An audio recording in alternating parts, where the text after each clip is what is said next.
So I'm sure you've already seen the Poppy Playtime update. We finally have a release date for Chapter 4. It's coming in January, and as is tradition, we've been given our first teaser trailer to whet our appetites. Yes, pun intended. But while everyone is scrambling to break down a teaser trailer, they all seem to be missing the hidden stuff. Not only are there a bunch of hidden details in this trailer, but I also think this teaser has just given us the biggest clue about the Chapter 4 antagonist. Or should I say, antagonists. Now first let's address the elephant or sheep in the room. Yes, the new smiling critter we see in the teaser is confirmed to be a reference to Sheep Rampage, but it will most likely appear in the game as well. That's pretty cool, but I don't think this will be the Chapter 4 main antagonist. Historically, the teaser trailers for Poppy Playtime have teased the main villain but not outright shown them. We only saw Mommy's hand in the Chapter 2 teaser, and the gas mask was our first clue to Catnap in the Chapter 3 teaser. The second teaser for Chapter 3 also only showed a part of Catnap. Now I think this teaser trailer is absolutely hinting towards the main antagonist of Chapter 4, and that comes in this box over here. Now this symbol has been shown off a bunch of times before, we just haven't really noticed it. We can see it on the Steam page for Chapter 4 and in this trailer, but it was also shown off in this image, as well as in several of the artworks created by Amber. Now this could have a number of meanings, but I think there is a really obvious one. This symbol shows 3 squares, or boxes, nested within each other. Now at this point it's clear that the area we are going to in Chapter 4 is the prison, something I theorized a good while ago. We already knew that Playtime Co. had holding cells, we hear that the prototype 1006 was held in one, and we even got to see this area in the Bron VHS tape. Now it's confirmed that we're going to visit the area these cells are located. This symbol could be a reference to the layers of security, the red wings being the outer layer, the blue the middle, and the gold being the deepest layer of security. Knowing that Playtime Co. had holding cells like this massively implies that this area is where the most dangerous experiments were kept. But these colours might have a much more obvious meaning. These 3 colours are the Playtime Co. main colour scheme, showing up in many of the toys and art designs of the company. Both the player and Huggy Wuggy follow this colour scheme, for example. But the way it's laid out like this matches one toy in particular, Boxy Boo. Now this would be really interesting since Boxy is a very important character to the story, but so far we haven't seen him in the main game, aside from in the Hour of Joy VHS tape. But if you think back to the story so far videos that teased this teaser, yes, a tease to a teaser trailer, those were all narrated by none other than Harley Sawyer. Now in a complete coincidence, Fake Fox Not Real just made a theory about this, but it's one that I also agree with. There is a very good chance that Harley Sawyer is still alive. In Fox's theory, she talks about the idea that Harley underwent the transfer process himself. We know that in Chapter 3, Harley was described as being out, let's say, by Lathe Pierre. Not fired, out. This ties into his rant in Project Playtime about wanting to beat the weakness of flesh. Harley wanted to pursue immortality. We then hear him narrate the story so far videos as if he was watching our every move. He ended the last one by saying we were walking into a trap, like lambs to the slaughter. That in itself was a cheeky little hint towards the sheep cameo. But this massively implies that Sawyer is going to be showing up in this chapter, likely in some doll or experiment form.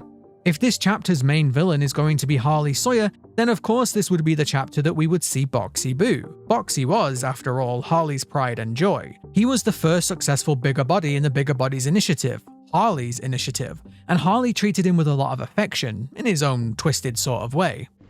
You have proven my Bigger Bodies initiative a success. Many doors have opened today, thanks to you. But there is even more evidence that we will see Boxy this chapter. Not only have Mob mentioned a returning character, but we have been given several huge clues that now tie into this teaser trailer. In Bron's VHS, we see Boxy was the one that tried to kill Bron, the Bron who was originally Thomas Clark. Thomas was the staff member that 1006 brought Theodore Gramble to after his accident.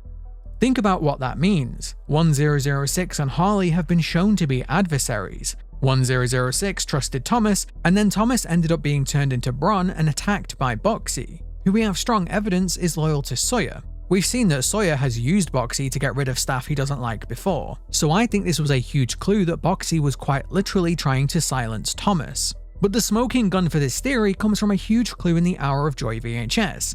In this teaser we see piles of dead toys alongside sealed trash bags, the implication being that this is where the trash of Playtime Co. was sent, perhaps before awaiting incineration. But look again in the Hour of Joy VHS. Boxy appears to be attacking construction workers. That in itself is a clue that Boxy was in the lower levels of the factory, but right behind him, bags of trash. I think this is our biggest clue yet that Boxy lives in this area, and I am more convinced than ever that we will see him in Chapter 4. We even see a Boxy head right next to this box, a massive clue. But there is still plenty more hidden details in this trailer. Speaking of those piles of trash, they mostly seem to be dead toys, and at first glance there doesn't really seem to be anything suspicious about them. But this teaser actually continues several running themes now from previous chapters. Every teaser trailer so far has had a dead Huggy in the middle of it. Either Mob are really trying to tell me that Huggy is dead, or this is just another subtle clue. This could be seen as a little running joke, and this teaser follows the same pattern, although this one's a little bit more hidden. But looking even closer, we can see that two of the toys in these piles of trash are actually moving. Of course, they just had to be two Huggy Wuggies. Now before you get too excited, I would love to say that these are clues that Huggy will come back. I am still Team Huggy will return, but I think these two are actually the Huggy models from Project Playtime, so it's either a glitch or a clue, you can decide. But this isn't the only running joke in the teaser trailer. Dog Day seems to be the character in this series that always has bad luck. This trailer was the hint towards what happened to Dog Day in Chapter 3, and now we see once again that the smaller Dog Day is also having a bad day. But this in itself is a joke. Dog Days is a phrase that became known to mean days of misfortune.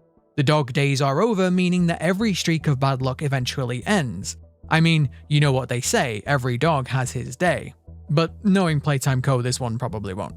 But back in the rubbish room, we have yet more hidden clues.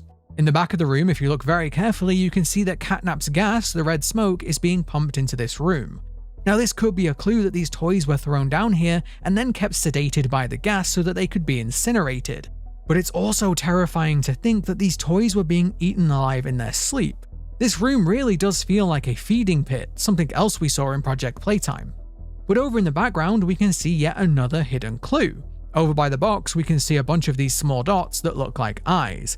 Now you might think these are just dust particles or something, but they don't show up anywhere else in this room, only over here in the shadows. Now these actually line up with what we see on Amber's drawing, eyes in the dark. Definitely a tease to something, and since we see that there is a new smiling critter we haven't seen before, I think this is a clue that there will be more. Another interesting little detail comes in the boxes we see around the teaser. This one has Poland written on it very clearly, and then this scrap of box has NAIR, possibly meaning Nairobi, the capital of Kenya. Now we've already seen Germany and Russia referenced in previous VHS tapes, so I think this is a subtle hint that Playtime Co was more of a global company than we thought. It would make sense that Playtime Co would want to sell their toys in other countries, and these big boxes could even be hints towards shipping containers. The implications here could be huge. These toy experiments might be spread out all over the world. And it also ties into a theory that I haven't released yet about Playtime Co possibly having other factories or locations around the globe. But there was also a clue with this Dog Day that I haven't seen anyone talk about. The fact that this Dog Day had a Playtime Co tag, something we haven't seen on any of the other living smiling critters so far. This implies that this doll in particular was supposed to be sold. I think this is our biggest clue that the experiments continued far after the factory closed. Why would Playtime Co use one of the retail dolls as part of the transfer process? So far we have assumed that every living doll was kept inside the factory, kept a secret from most of the staff. It seems like whoever was running these experiments ran out of dolls. That would only happen after the factory stopped production. Our biggest clue that someone here is still carrying out the scientific process. In fact, if you want my guess, I think that Sawyer has been carrying out more experiments down here since the factory fell. But without power, he couldn't make any more dolls and he couldn't leave. Power that we just restored for him. I now wonder if the reason why 1006 was trying so hard to stop us was to stop us from opening this door and freeing Sawyer, something Poppy has pushed us towards doing. But this could also be a hint that some of these living dolls have been shipped outside of the factory, possibly even setting up a future game.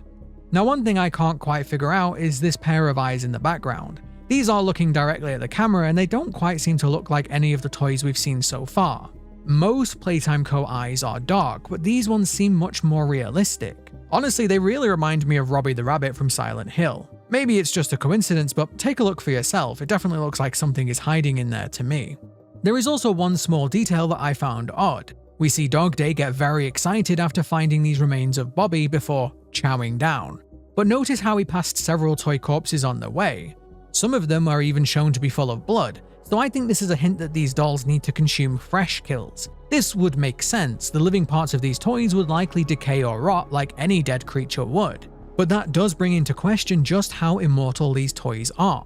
Maybe this is a hint that the bigger bodies would eventually die as their living components failed. Perhaps the transfer process would need to take place multiple times in order to achieve true immortality.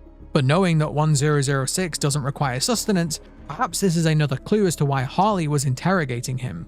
Again, this is very close to something that Fox just made, so go check out that video. I will leave a link in the description below. Either way, I think this teaser is hinting that Chapter 4 is going to be the darkest one yet, and I'm excited to see the full trailer to see if my boxy theory is correct. If you did enjoy the video, please don't forget to subscribe. I will have plenty more Poppy Playtime theories coming in the future. Thank you very much for watching, and I will see you next time.